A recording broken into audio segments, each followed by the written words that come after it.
Okay. Hi, welcome to Shakey's podcast. Thanks as ever for joining. As I always say at the start, you're told to say this by the marketing and whatnot. Please like, subscribe, comment, get involved in the discussions. Always appreciated. And as ever, any suggestions or guests you want to see, feel free to suggest them to me. Today's guest, interesting one today. The title of this podcast will be A Muslim and a Jew Discuss the Ongoing Genocide in Gaza, as well as we will touch on and discuss anti-Semitism and Islamophobia in 2024, plus much, much more. My guest is a lovely lady who I've recently connected with. It's a pleasure to have her on. Her name is Naomi Wimborne Idrissi. She is a co-founder of the Jewish Voice for Labour, and as well as was part of a group that founded Just Jews, which she'll tell us a little bit more about as well. So without further ado, hello, Naomi, how are you? Hi, Kasim. A pleasure to be here. Really delighted. Likewise. Lovely to have you on. So, Naomi, I mentioned some of the groups that you've been involved in, you still are involved in. Please, could you tell me a little bit more about your background, as well as, Jewish Voice for Labour, Just Jews, etc.?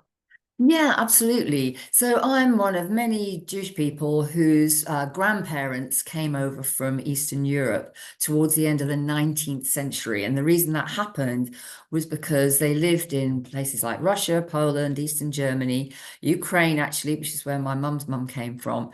And there was a wave of quite vicious anti-Semitic persecution going on at that time.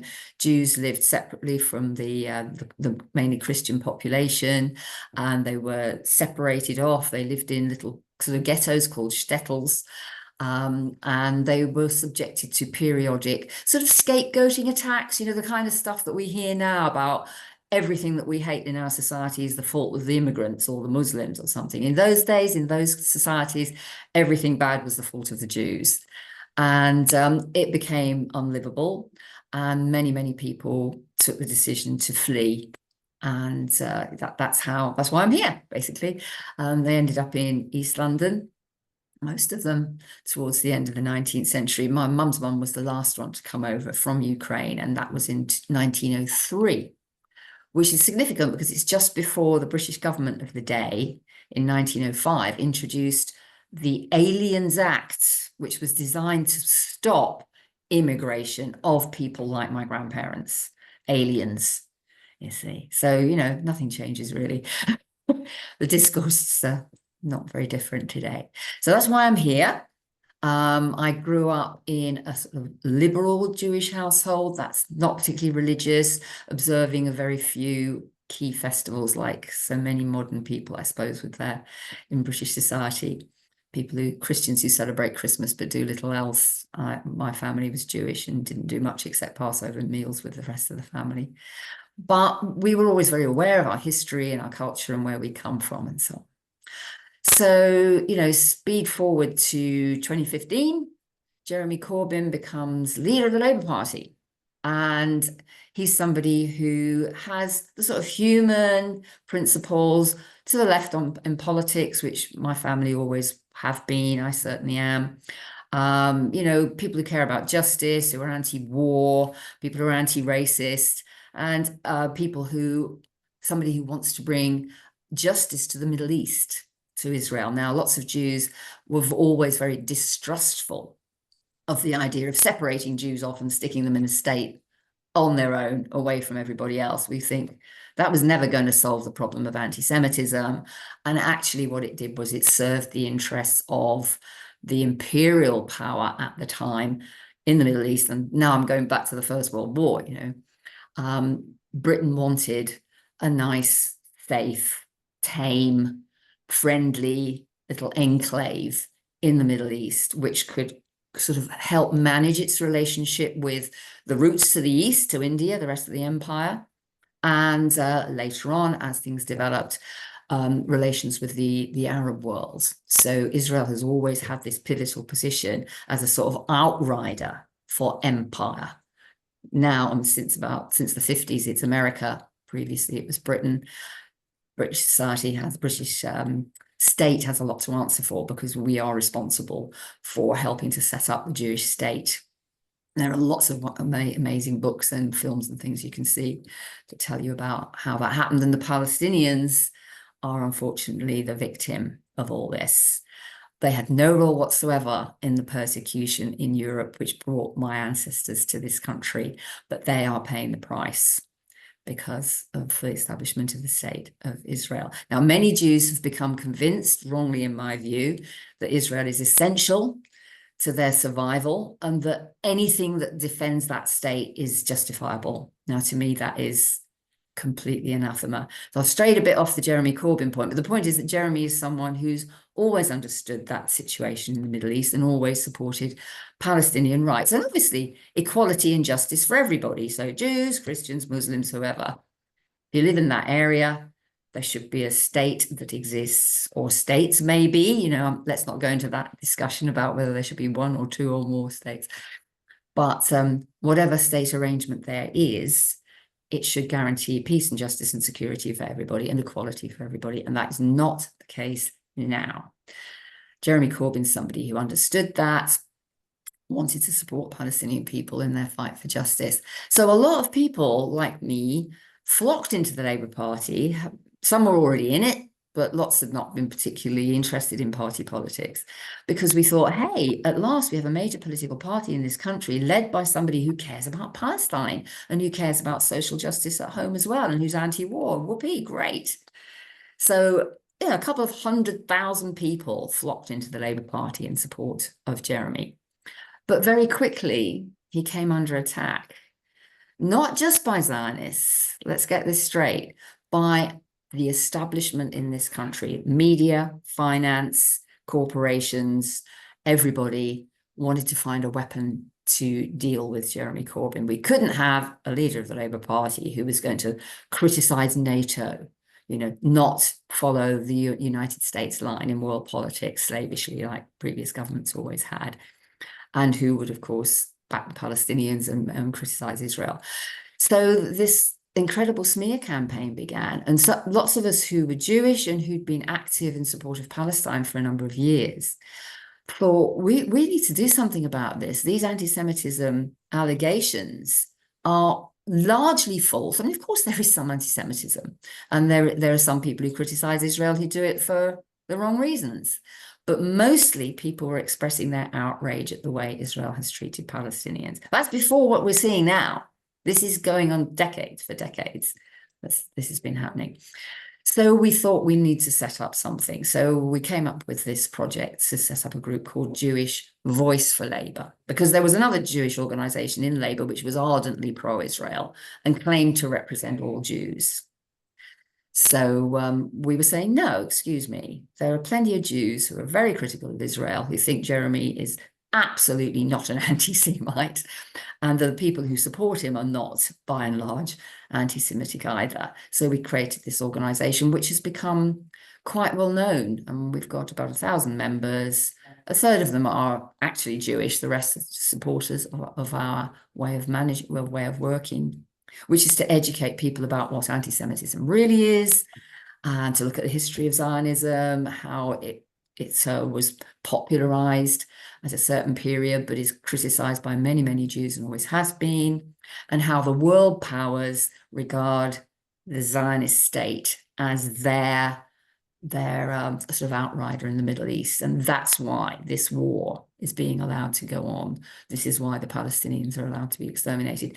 The Just Jews thing is interesting. That was a project that we were involved in order to support Jeremy with specific little initiative, which was to make little films and to put out tweets and social media posts saying, hey guys, here's a Jew who thinks Jeremy Corbyn's cool. That was basically the idea of Just Jews. And it still exists as a Twitter account and various other things. And we put out little video clips from time to time under that heading. So that's how you found us. So that was, it was worth doing, because we were the Just Jews was then supporting the Jewish Bloc, which is a number of Jewish organizations who come together and support the pro-Palestinian marches, the ceasefire marches, and now, Stop the Genocide marches. that have been denounced as hate marches. Jews aren't safe in central London. What rubbish. So the Jewish bloc brings together Jews who actually attend those marches and are living proof that Jews are safe in central London. And Just Jews help to publicize that as well. Well, the background and the way you've covered all of that, I have no further questions on it, because you never actually, I'll often ask a rounded question, or almost a couple of questions in one question, and the person, you remembered that fantastically well, Naomi, and you went through it all in chronological order, so it makes complete sense now. But you're right, the Just Jews page has got a purpose, because I seen some posts, and what I found really powerful about them was that it was Jewish people out protesting, and I felt like an instant connection with them. I sent a message, and I heard back from your lovely self, and the rest is history. And now we're on a podcast, so it just shows you the importance of a presence on social media. Things do get seen. And interesting to hear the whole kind of backstory of how you came about. I guess my next question for you is, you kind of touched on it a little bit there, where you talked about when Jewish Boys for Labour was formed. There was already a group that was there representing Jewish people. Maybe you just both didn't have similar types of views. One was obviously on one side of history, and one seemed to be on the other. What's the kind of viewpoint from your general Jewish community been like with voices like yourself that are, against genocide? Well, tragically, and it's come to the fore even more over the last dreadful year, a large proportion of the Jewish population in this country think that we are traitors, right? They ostracize us.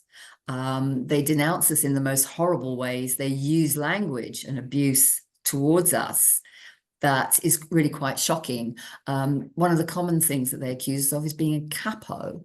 I don't know if you've heard that term. No, I've not. A capo in the Nazi concentration camps where Jews were being slaughtered.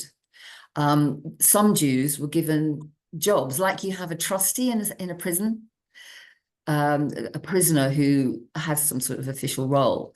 The capos were Jewish inmates in the concentration camps who took that role, and so sort of facilitating the treatment of their fellow Jewish inmates. So to call a Jew a capo is like really bad. It's about as insulting as you can get. I've been called a capo. All my comrades have been called capos at some time or another, because there are people who are not satisfied with just disagreeing with us and debating with us about whether Israel's behavior is justified, or whether Zionism is an ideology that really does serve the interests of Jews. We say it doesn't. Other people insist that it does. They want to completely destroy and undermine and denounce us. So the tactics that were used against Jeremy and all his supporters, they were kind of more intense when the people that they were attacking were Jews. So that the organization that pre-existed Jewish Voice for Labour in the Labour Party has a very long history. Back in the 1920s, there was a part of the World Zionist movement, which in Britain called itself Poalet Zion, which means workers of Zion, because there was a sort of socialist trend within Zionism. There were people who genuinely believed that they were going to save Jews in Europe from these terrible pogroms and persecution that happened periodically.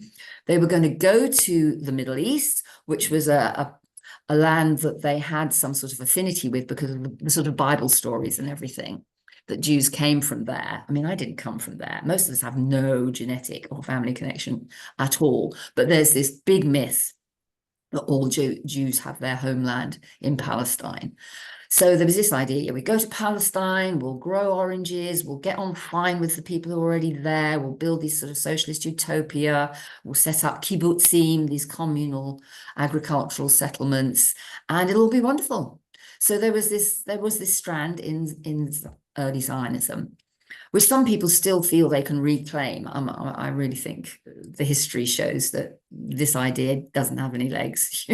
It was never going to work, because if you wanted a Jewish state, which is what the ideal is in Zionism, even the left-wing kind of Zionism, you automatically exclude non-Jews. It's inevitable. It's sort of written into the DNA of the Zionist movement.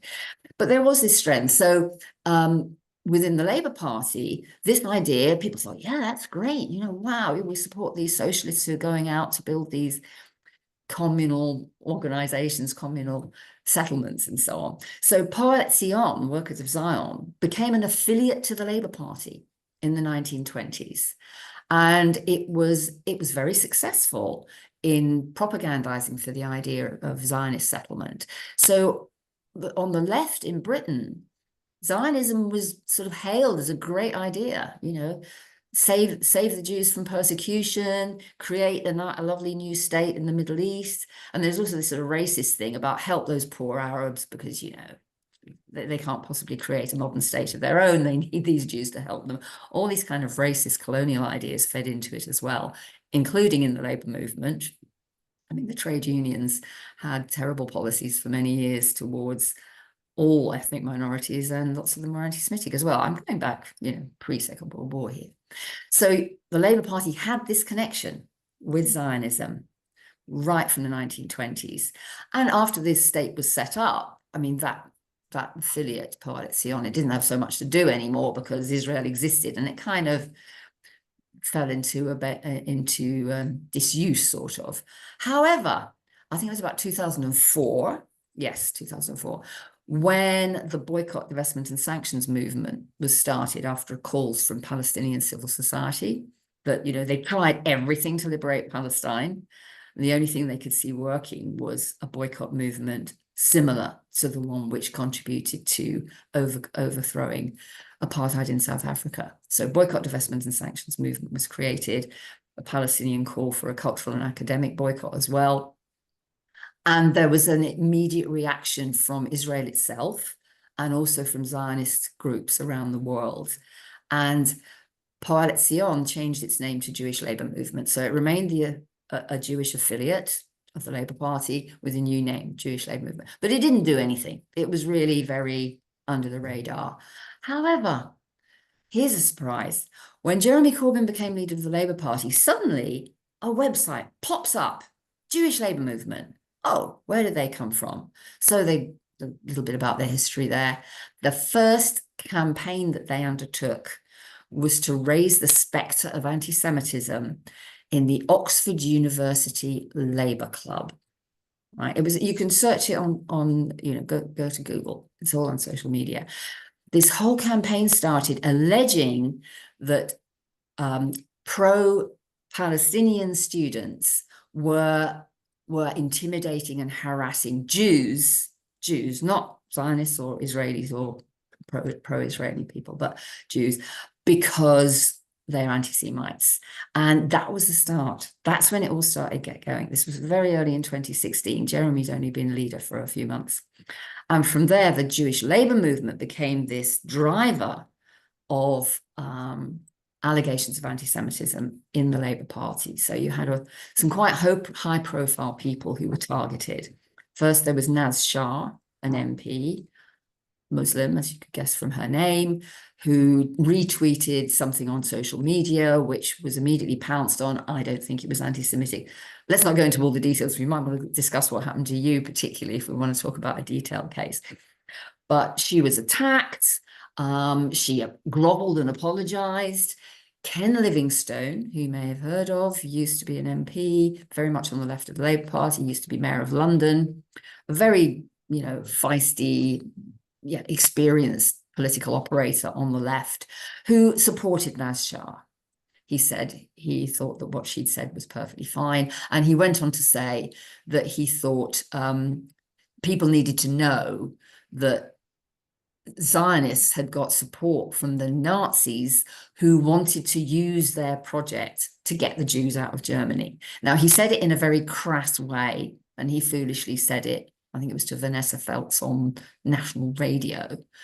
And this caused absolute horror among people who support Israel and support Zionism. It is true, however, and you can read about it in history books written by Israeli historians. There was a period in the development of Nazism in Germany where some Zionist organizations negotiated to allow some Jews, usually wealthy, influential Jews, definitely Zionist Jews, to emigrate without danger to Palestine in exchange for a sort of deal that they did. Unfortunately, one of the consequences of this was that Jewish leaders of the Zionist viewpoint didn't warn the Jewish population of what the Nazis were planning to do. Yeah, it's bad. I mean, and there's a lot of history about it, and it's heartrending.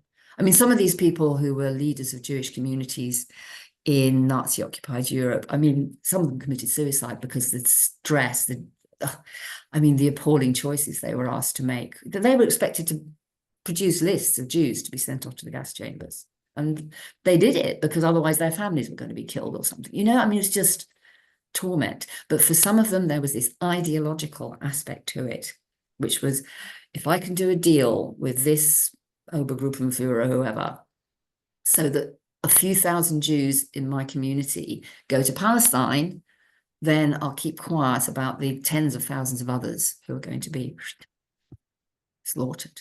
But though Ken Livingstone raised that question in a ham-fisted sort of way, the powers that be all piled on him. He's been destroyed as a politician and as a human being now, poor guy. He's got Alzheimer's now. He was driven out of the Labour Party, awful.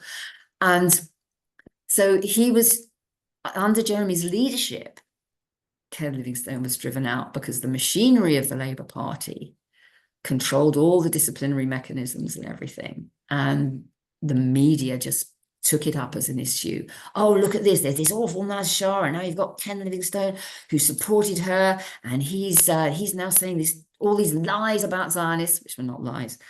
And then it just went on and on. So you got more and more individuals within the Labour Party who were supporters of Corbyn found themselves sort of attacked, vilified, their names dragged through the press at a very high level. The next one I mentioned to you before we started the podcast, Jackie Walker, Black Jewish woman, very interesting history. Too much to tell for a short conversation like this, I'm afraid. But she was vice chair of Momentum, which was the sort of grassroots movement which backed Jeremy Corbyn, until she said something that publicly incensed some Zionists. They attacked her. She fought back. Loads of us supported her. In the end, she was expelled. So it goes on and on and on. And there were hundreds and hundreds and hundreds of local grassroots Labour Party people who were experiencing similar things, but weren't so high profile. I mean, I myself was expelled from the Labour Party, and we're all accused of being anti-Semites. We're Jews. It's yeah, that's the part I'm difficult to get your head around.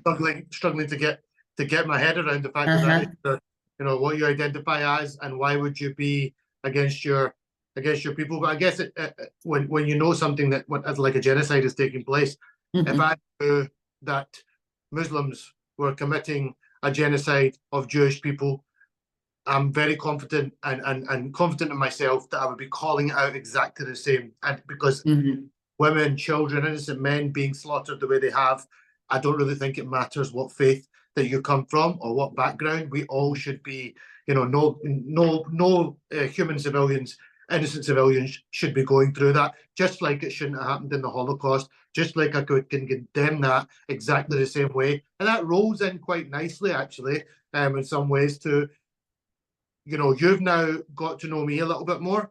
Yeah. You have got to now do a little bit of research on what happened with me recently. So just to give people a little bit of background, I around October the 7th, sent some tweets, sent a fair few tweets as well about the fact that I can completely condemn what happened in Israel. Innocent civilians shouldn't be caught in the crossfire of this.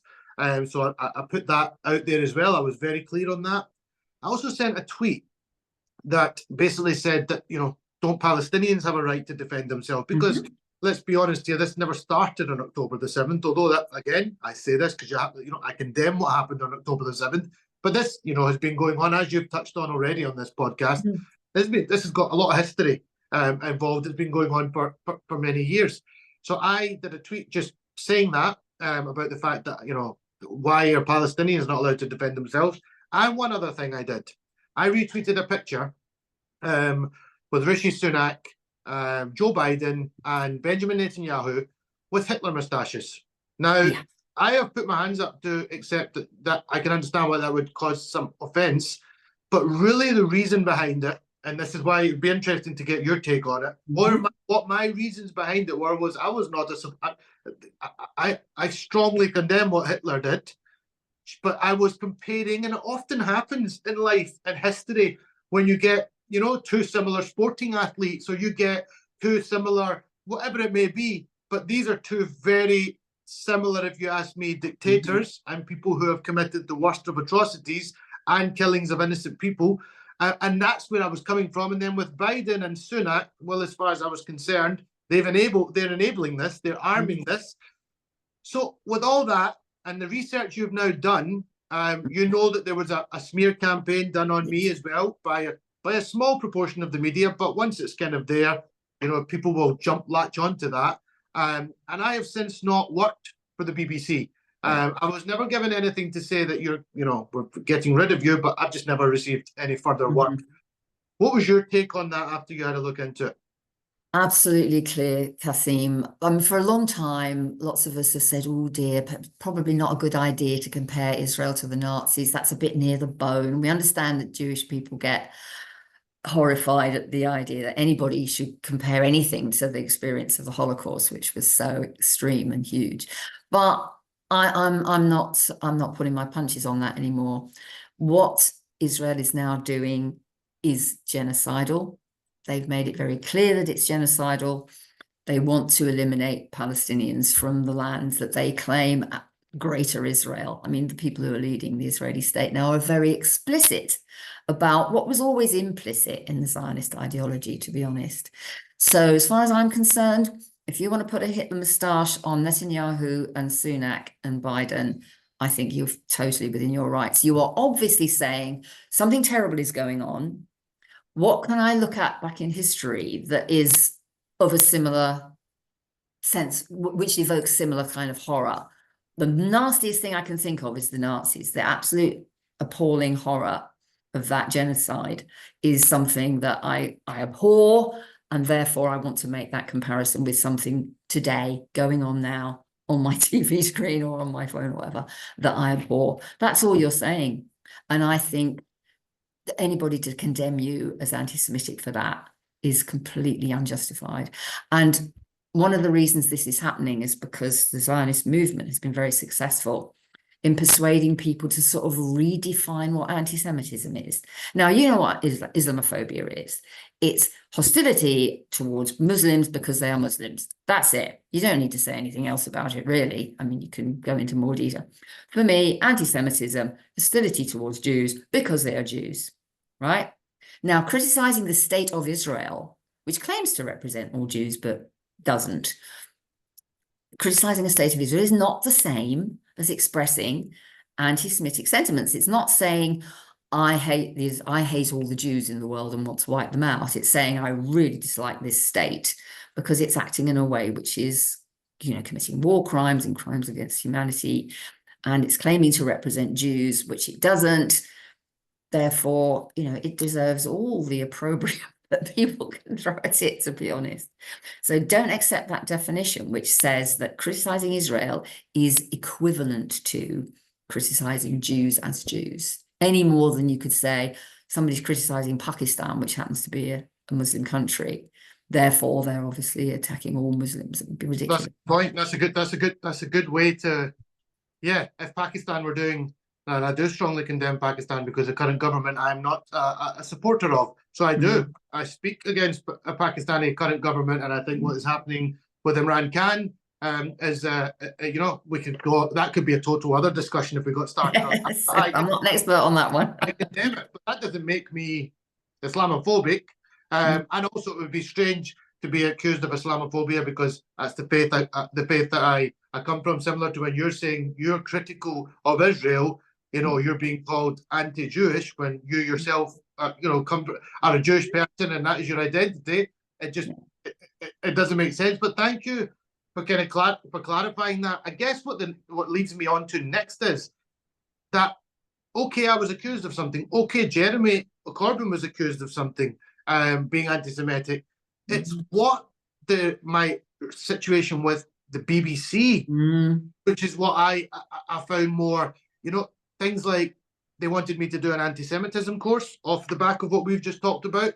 I am not anti doing an anti-Semitism course or any type of course, but it was they wanted to put that into the response to the article that had come in. And the way they wanted me to, they wanted me to apologize, but I stood my ground in some ways to say, I will say sorry for any offense, of course, because if I have caused any offense, I would not wish that to be the case. And look, to be clear on it, I totally understand why Jewish people would be triggered by anyone referring to Hitler, but you really summed it up very well by explaining that I wasn't saying it out of celebration. I was saying it out of, there's two evils here, and this guy is behaving the same way, and why are we allowing this to continue to happen?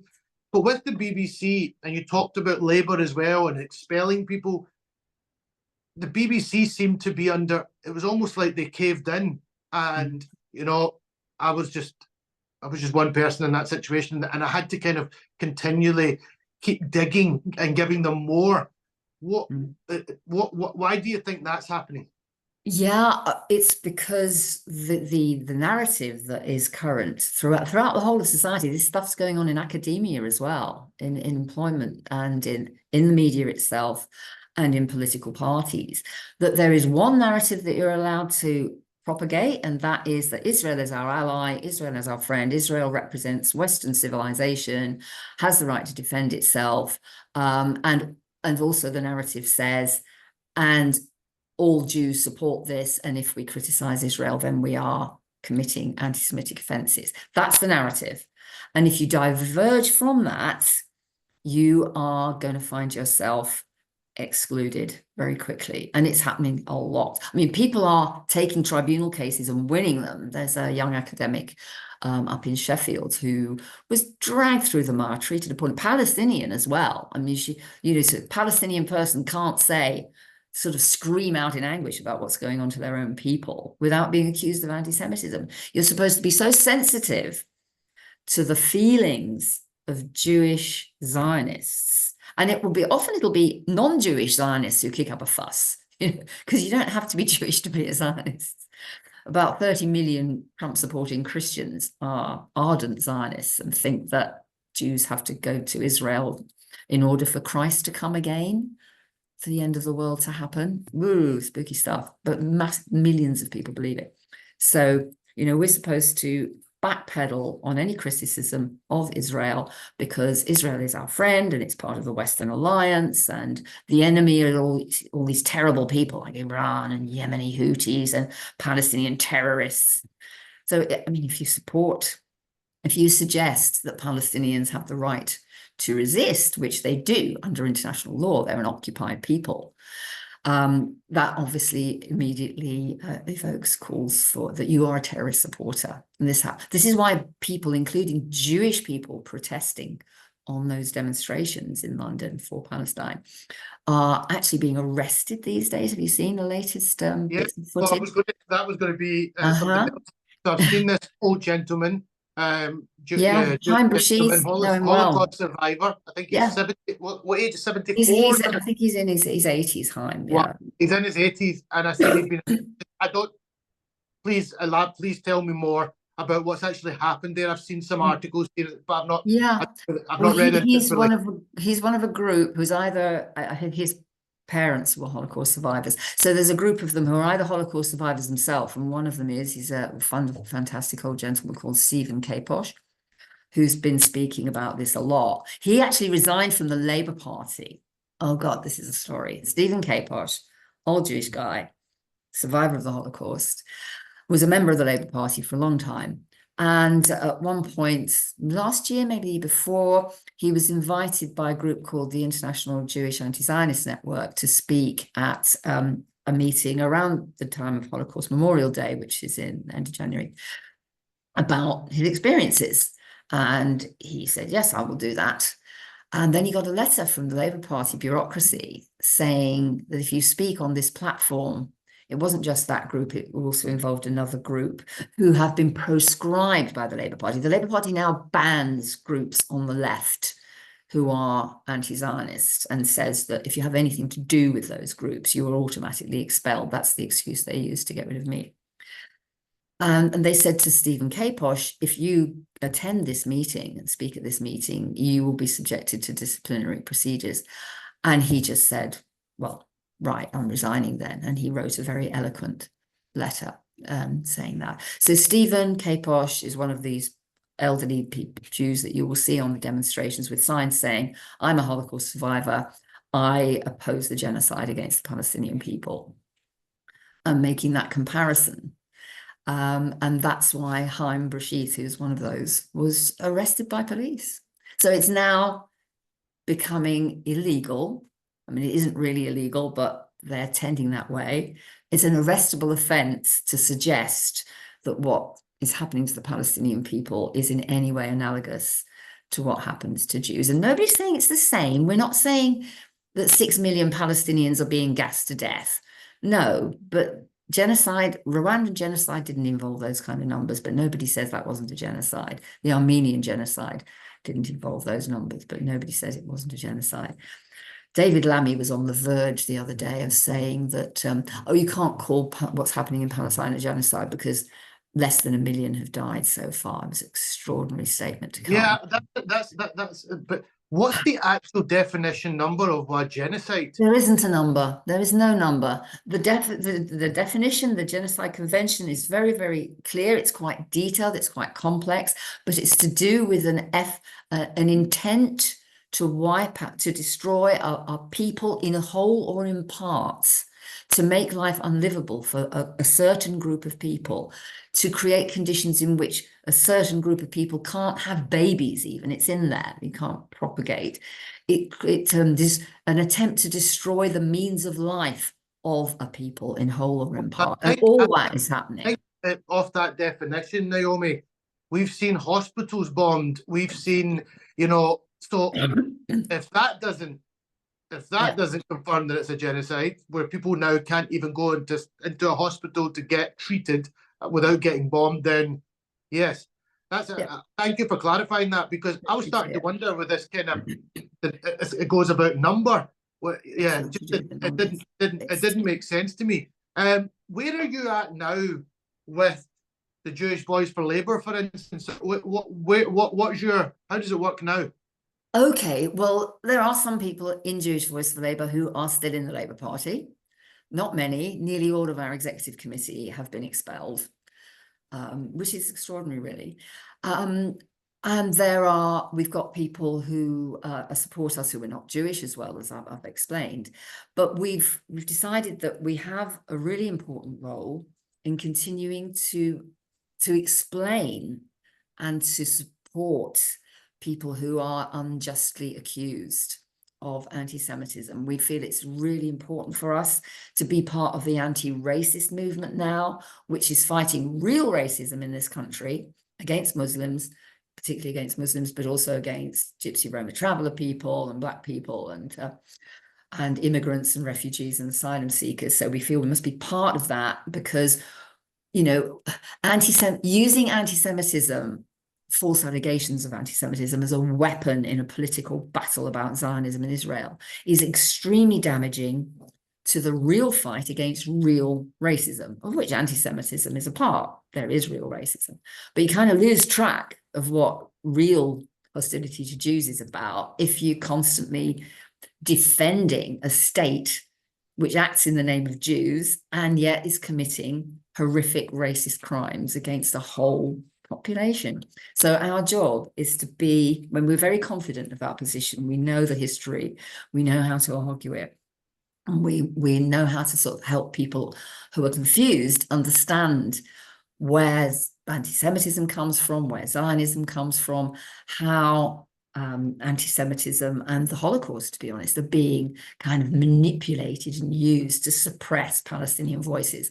Our role, excuse me, our role is to help people resist this attempt to suppress the Palestinian narrative, because we cannot resolve a situation like this terrible Middle East ongoing forever war, as one of my comrades calls it, if we don't understand where it's coming from and understand the forces that are facilitating it. And that is the Western governments. They're fine with it, you know, keep Iran under control with this sort of like Israel's like a bulldog on a leash, and that leash has been allowed to get longer and longer and longer. And with Trump now, I mean, it's terrifying. He might encourage Netanyahu in nuking Iran or something. I mean, it's just unbearable, the things that they could do. That was going to be something I'm going to come on to, and I will come on because that's been some recent very big news.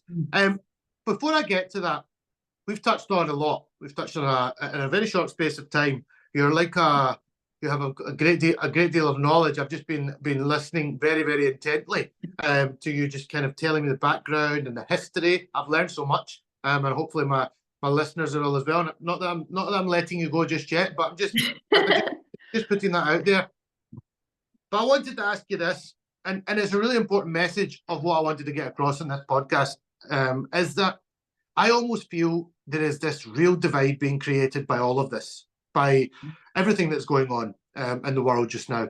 And I feel for Jewish people, I feel for Muslim people, I feel for any faith or anybody who's kind of ostracized or made to, you've talked about certain things, but I can compare my experience of growing up when 9/11 happened. And that was, you talked about anti-Semitism. My understanding of anti-Semitism would be that you'd say something nasty to a Jewish person, or you would say something about their faith, which I completely would always condemn. That's just not okay. It shouldn't be any faith that gets any. You shouldn't. Nobody has the right to discriminate against any faith or any person, is my view. But as a Muslim, that kind of snowballed and rolled from where it happened in America, and it came to the point that I'd grown up as a mixed race background, white Scottish mother, Pakistani father in Glasgow, and the racism I would face would predominantly be linked to the P word. I would often be used the P word. And then all of a sudden, when 9/11 happened, some new racism came, and I started to be called, as well as I'm sure many other Muslims, I'd be called a terrorist, a Talibani, go back to your own country, even though I'm born and bred Glasgow. What do you, is it already happening, or do you have a fear of what is taking place during this genocide already in Gaza and in the Middle East, that the snowball effect is going to come, and I do feel that Jewish people will get targeted off the back of that. Is that a fear that you have? Yes, Kasim, I do. I think it is already happening, and the divisiveness is really critical, because there's this tendency to say, oh, all those people on those Palestine marches, just Muslims. Just disregard them. They're just Muslims and they're jihadis, and they're doing it because of their extreme faith and all that sort of thing. That's really bad, because, okay, I know that a lot of Muslims do identify with the Palestinian struggle. You've got the Al-Aqsa Mosque there. You've got really important holy sites which are critical to Muslim people, just as there are Christian and Jewish sites there as well. So, but that's wrong, isn't it? People who voted in the election for candidates who said, I'm standing for Gaza, usually they also said, and I'm standing for social justice here in this country. But the sort of slanders that went out about some of those candidates was that, oh, they're just Muslims, they're just attracting this extremist, radicalized Muslim vote. And that is so wrong. So we have to make clear that everybody who cares about equality and justice for human beings, regardless of their faith or skin color or whatever, everybody is opposed to what's going on in Palestine now, every decent person. So that issue was used to divide. And on top of that, you've got the whole colonial legacy of racism, which doesn't only encompass Muslims, it encompasses all people of color. And it's all to do with the colonial history and the history of India and the history of the African continent, Latin America, the Caribbean, Australia. Look at what the fate of the indigenous people there. North America, the fate of the Native Americans as well. So, all these things should make us want to unify and understand the struggles that we all share in our daily lives, looking back in our history as well, today, tomorrow, the future for our kids. We should be coming together to fight these battles, instead of which issues like Palestine are used quite deliberately, I think, by the powers that be to divide us. And they pit us against one another. They pit us. We've had parts of London where there's been a sort of battle of the flags. Some people in Jewish communities putting up Israeli flags, and people in Muslim areas putting up Palestinian flags, and things getting a bit nasty about that. And what worries me about that, Naomi, is the future of our children, grandchildren, because that will just snowball effect as well. And that will be then taught to the next generation that, Muslim people will feel we have there's a divide between us and Jewish people. Jewish people will feel there's a divide between us and Muslim people. And people like ourselves, I know, believe in there should be no divide between any religion or faith. Respect one another's beliefs. That is, nobody is asking anybody or forcing anybody to change or to do things they don't want to do. That is wrong. But otherwise, why can't we all just respect one another for our differences and our beliefs? And I think the media and the powers above and the Western governments in particular are really fueled this to the point now where somebody like me, somebody else we both have. I know you did an interview with somebody else that's quite high profile that's been silenced. It seems was working. Sangeeta. Are you thinking of Sangeeta Maiska from LBC? Sangeeta Maiska was doing, in my opinion, was doing proper journalism on what was going on, and you were actually one of her last interviews. Yes, that's right. And obviously, we will wait to see and find out exactly. Maybe we'll all find out one day. But I think people can read between the lines that Sangeeta has just disappeared from the mainstream media. And what's your feeling on it? Okay, well, she wasn't disappeared because of me. I was a sort of, I was just about to say. No. What seems to have happened was that she interviewed in a very robust and appropriate manner an Israeli spokesperson, and she didn't let him go. She kept on at him, and I think that there must have been complaints, possibly from the Israeli embassy. But she just disappeared after that. Sangeeta's not talking about it quite rightly. She's not in a position to go into the details. But that's what a lot of us think happened, that she'd upset an Israeli, I think it was a military spokesman, actually. And that wasn't acceptable within our mainstream media. So fearless journalism is simply not what's wanted. The thing with Sangeeta is, she would have, like you say, she would have been doing it within her. She's a very highly respected and qualified journalist. She knows what she can say, what she can ask, and what she can't ask. She knows how she can speak and how she can't speak. Yeah. But yes, if you touch the nerve of the wrong type of people on this current day at the moment, it seems to be the way. Sangeeta is not the only one. I'm sure I've seen them from political parties. There's from the media. I think I've seen more people cancelled in the last 12 months or so than I think I've ever seen cancelled. Yeah, it's really bad. I think, although this is not directly related to what we were just saying, but I wanted to pick up on something you said earlier about, you understand about anti-Semitism, you understand how upsetting it is for Jewish people if people say offensive things. I think we ought to, of course, that can be an aspect of racism, people abusing you verbally or abusing me as a Jew verbally. But really, racism, the serious stuff about racism is real, deeply rooted institutional bias and persecution. So, and that's why for a lot of us, for Jews to say, this is terrible, people are attacking Jews all the time. Jews are, we're doing okay, really. I mean, most Jews have decent jobs. They don't face discrimination in the workplace. They don't live in the worst housing. There are poor Jews, of course there are. I'm not saying they're not. But for Jewish people to present themselves as the victims of a sort of massive racist campaign is really, I think it's an insult to people from Muslim and Muslim and other backgrounds where, whole communities are subjected to things like the prevent agenda, which suggests that they're all in danger of being radicalized. You know, that every small child needs to be watched carefully by their teachers in case they might draw a Palestinian flag on the back of their hand or something like that. I mean, there is such an institutional bias against people of color broadly, asylum seekers, refugees, migrants, communities, particularly Muslims, that Jews just don't face that. I mean, you don't get pulled over by the police for driving while Jewish. You know, I remember, you know, a black person in a posh car can be subjected to police aggression. Never going to happen to a Jewish person. Well, I can understand where I can actually understand where you're coming from there. And again, I'm happy that you're explaining this stuff a little bit more. But obviously, I spoke out in cricket as yes, the Azim Rafiq case, and myself and one other whistleblower, Majid spoke out against Cricket Scotland at the time. There was a review carried out. They were found to be institutionally racist.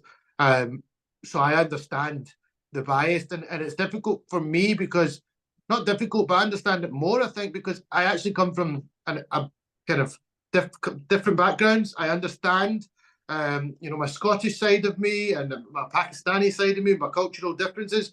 So I can kind of see the differences quite clearly. I think for some people, it's harder to just get their head around. If it's not clear-cut racism, whereas somebody is slurring you racist, then as far as they're concerned, it's not racist, you know.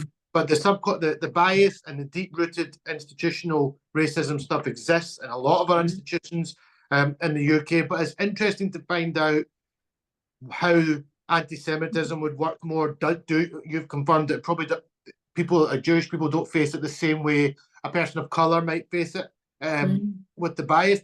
But at the same time, any sort of derogatory term towards a Jewish person, you've educated me today a little bit more on the word that you mentioned earlier. I never knew what that word, but I now know what capo means, and I would, you know, it's something I could tell somebody else that's just, you know, that would be clear cut if you said that to somebody. Well, it would, but it would. That's an interesting one because it would only be a Jew who would say that against another Jew. It would only be a Jew, yeah. Okay. But there are other things you'll have heard that's probably worth mentioning because it comes up a lot.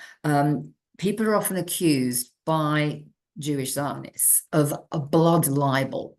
Have you heard that one? No. Oh, right. They use it a lot. If you look at some of the sort of publicity there's been about people being accused of anti-Semitism, the blood libel dates back to a horrible medieval myth about Jews. So if a Christian baby went missing or a child went missing, people would blame the local Jews and accuse them of taking that child, crucifying it, drawing off its blood, and using the blood of the Christian baby in a Passover ritual. Now, I assure you that is a myth, right?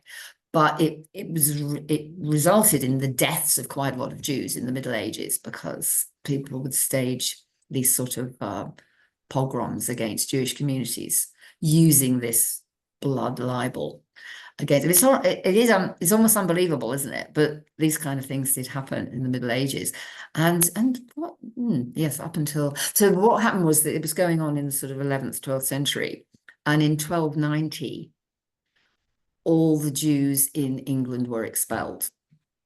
I only learned this a couple of years ago when I was sort of researching to do education. So from 1290 for nearly 400 years until 1680 something, there were no practicing Jews, no visibly Jewish people in England at all. It's quite interesting, really. So when Shakespeare was writing The Merchant of Venice, which was sort of Jewish character, he could never have actually met a Jewish person. It's quite interesting.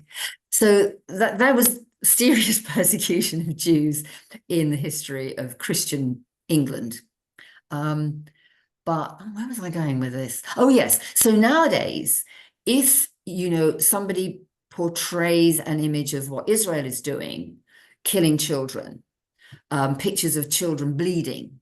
There was a famous cartoon by Gerald Scarfe, a great cartoonist, in the Sunday Times, which was withdrawn because he portrayed a Netanyahu figure building the separation wall, the apartheid wall, with sort of blood-soaked Palestinian bodies squished between, including children.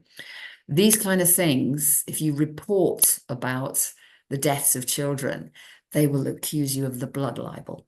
They're saying you're suggesting that Jews love killing babies. That will, you will, I swear, if you search blood libel, Israel, Palestine, you'll get loads of cases.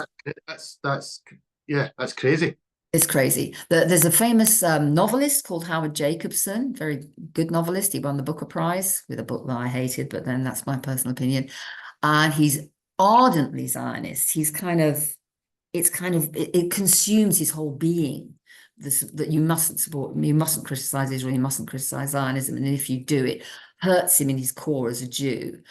He recently wrote an article, I can't remember if it was in The Guardian or The Independent, where he said that people reporting the deaths of Palestinian children were evoking this idea of Jewish infanticide in the past. He actually suggested that journalists shouldn't report the deaths of Palestinian children because it was the Jewish state that was doing it, and that was a blood libel. I mean, it's mad. But wow, you look stunned. Well, to think that yeah, I'll be doing my research on a lot of things after this podcast. I'll be my Google search will be busy because I'm going to have a look at a lot of these things that you've. Yeah, look up Jackie Walker. Look up blood libel. Look up. Okay. Yeah. No, definitely. This is yeah. I'll need to just, and then I'll message you afterwards just to confirm. Oh wow, you were like, I couldn't, because you're listening to you. I'm thinking, no, this just sounds, so outrageous or great. But yeah, it'll be interesting to look into. How do we? I guess as we come to kind of the back end of this, how do we move forward? How do we? Right now, it just seems so messy, so horrible for people from many different communities. In our streets, in the UK itself, we've had riots, we've had, there's racial tension. Racism seems very much on the rise. As Jewish people, Christian people, Muslim people, how do we move forward? Because as far as I'm concerned, we've always lived in harmony. I didn't grow up ever looking at a church or any sort of religious place and thought, oh, I don't like that place. If there was a funeral or something, I would go there, I would pay my respects. And but how do you think there needs to be a bit of togetherness from all the faiths? Yeah, absolutely. I do. Yeah, definitely. So the response to the riots by this so-called Labour government has been really unhelpful, I think, because Starmer's answer has just been, oh, tougher policing, lock them up, Oh, yes, and of course there is a problem with immigration, which we will address by sealing the borders and all this. That's been his answer. The answer to people feeling frustrated and coming out with violent attacks on people who aren't the same as them is to address what really bothers them in life. I mean, if your hospital's closing down, that affects you, whether you're black, white, Muslim, Jewish, Christian, whatever. If granny can't get social care, that's a concern for everybody in the society. Everybody who can't, hasn't got loads of money and can afford to do all these things privately. If your kids are growing up and they have no prospects of decent jobs, that affects all of us. And also, if we care about war and peace in the rest of the world, that affects all of us. It doesn't matter what your background is. So what I'm really hoping we will see is, the Labour Party is not going to help, obviously, because it's too busy showing itself to be a responsible government that the capitalist class can be happy with. That we need to be getting together in our communities. And we need to show, if people are being attacked, asylum centre is being attacked, everybody should be getting together to support it. If a synagogue is attacked, everybody should be getting together to support it. If Muslim people are facing police action or something, or if somebody's being thrown out of their house because they couldn't pay their rent, or if the hospital is closing down, we can join together and work together to combat all these things. We haven't even talked about the climate and the fate of the planet and the environment, which is going to make all of this irrelevant. Look what's happening in Spain. Spain's being flooded. Other places being burnt to cinder. young people have got not a lot to hope for. So we really need to, community cohesion, building. And I think, battles, people need to be active in their trade unions. They need to be supporting rights at work for everybody, regardless of what their background is. There's so much that we could be doing together to build something. And maybe out of that, a new political party will arise, who knows? But really, it needs to be grassroots action by people like you and me. Yeah, well, that's what I was going to say. I would gladly be in a party with you, Naomi. I think people like us who have similar views, whatever faith we're from, Muslim, Christian, Jewish, Hindu, Sikh. You look for like-minded people who believe in equality across the board, who believe in fair treatment for everybody, no matter what their faith. And I think they're the type of people that need to try and connect more, because the power of that could start to have a really big influence on society in general. But it's been so much for me to think about. I mean, I will be watching this back myself, because so much information in there, so much really interesting stuff to think about. And our message is clear, as day, I think, has come across in this podcast, is that, as a Muslim, as Naomi of the Jewish faith, we have, no hatred towards each other, none whatsoever. We are on the right side of history. Humanity is what is most important here, not what your background is and where you come from. It shouldn't matter. Humanity is what matters above all else. And humanity, I hope, will prevail. And we hope one day we will see an end to the atrocities we have already seen in the 1900s, with the Holocaust. Now what's happening in Gaza and many other places as well, that are suffering. May that come to an end. May we see peace. May we see peace. My final question is, Donald Trump has promised that he will bring peace. Naomi, what is your view on that? I'm very afraid that he means the sort of peace that Israeli regimes have been trying to attain over many years, the peace of the graveyard. You destroy a people's will to resist, you destroy their means of life, and then you'll have peace. But it will be kind of peace that I suppose has persisted in North America, where the indigenous people were decimated. They were murdered. They were destroyed. They were moved out of their homelands, and the remnants of those peoples live in reservations as a sort of tourist curiosity. I've thought for a long time that is what the Zionist state would like to happen to Palestinians. We did very nice embroidery in Palestine, and they have good food and nice music. So let them ghettoize them, put them somewhere where we can go and, enjoy a bit of dancing and a bit of falafel or something. That the peace of the graveyard. I don't see what else he can mean, really, unless he's going to stop arming Israel and enforce a real acknowledgement of the Palestinian right of return, which means that Palestinian people around the world would have the option of going back to their homes, which many of them were destroyed, though. So that's a bit of a hypothetical thing. It's not very hopeful. I mean, presumably in Ukraine, he means peace by letting the Russians take over Ukraine, which is also a bit dubious. But that's another question altogether, isn't it? I guess we have to wait and see how it all unfolds, Naomi. But yeah, I think there's a lot of nervous people who just don't know what Mr. Trump will do or not do, or whether he will stick to promises or not.